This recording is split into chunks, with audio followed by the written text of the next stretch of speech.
I'm Lizz Meiring and I'm playing the character of Betty Fontaine in the play Cheaper Than Roses. What is very important to note is that this is not a political play. Ismail Mohammed, who wrote it, feels very strongly about it. I feel very strongly about it. Zayn Mears, who directed it, feels the same way. This is basically about how all people, and in particular all South Africans, despite the new South Africa, despite a constitution which supposedly gives people rights to all, that all South Africans, in a sense, feel displacement, feel that they are disenfranchised in a certain way. That's the one thing.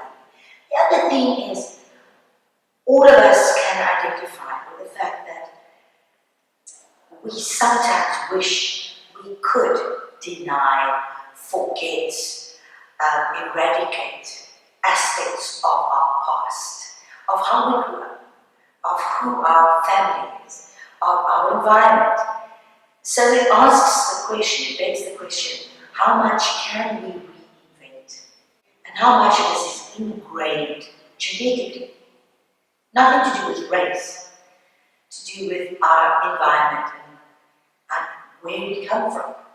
And I think that is a particularly relevant thing nowadays, because apart from this massive, crazy, inane, insane celebrity culture, when anybody who at the moment has access to a computer or a cell phone, most people are involved in social media, and that is all about reinventing yourself, only showing a part of you that you would like the world to see, that you would think would be acceptable to the world, or would make you more interesting, more loved, more respected, more followed.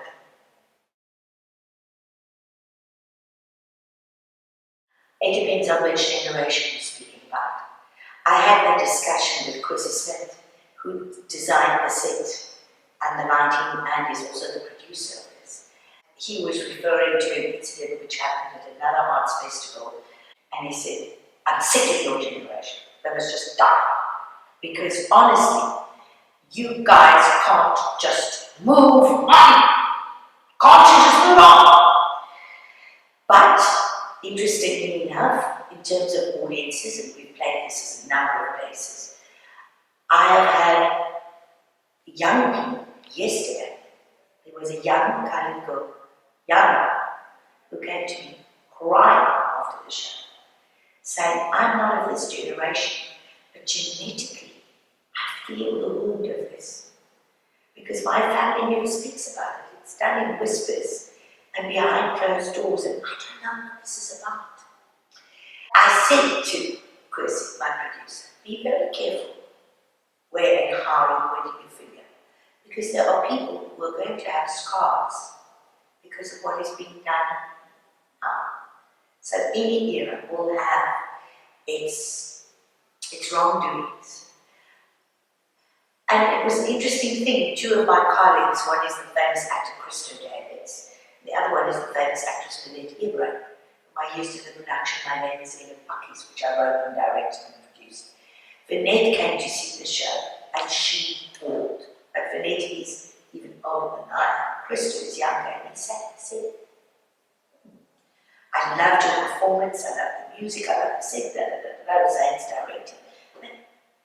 Geez, can't we move on? I said, but this is not what the play is about.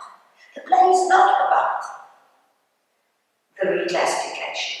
It's that is a metaphor for saying how much can, should, would you want to reinvent yourself.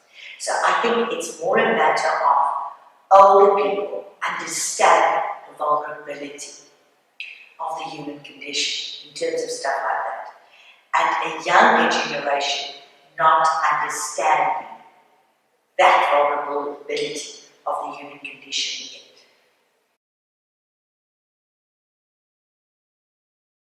Well, I love the fact that she is so deeply human, and she's not a saint. I mean, she has a great amount of self-pity. She's is warm. She's lovable in a sense. She's odd. She's funny. She's, I think, distinctly bipolar because she jumps from emotion from one, from one to the next. So it is an interesting and complex character to play. She's irrational. She's deeply human, and I think Quinny de Villiers, who created the music for this, said to me, "You know what this play is about? This play is about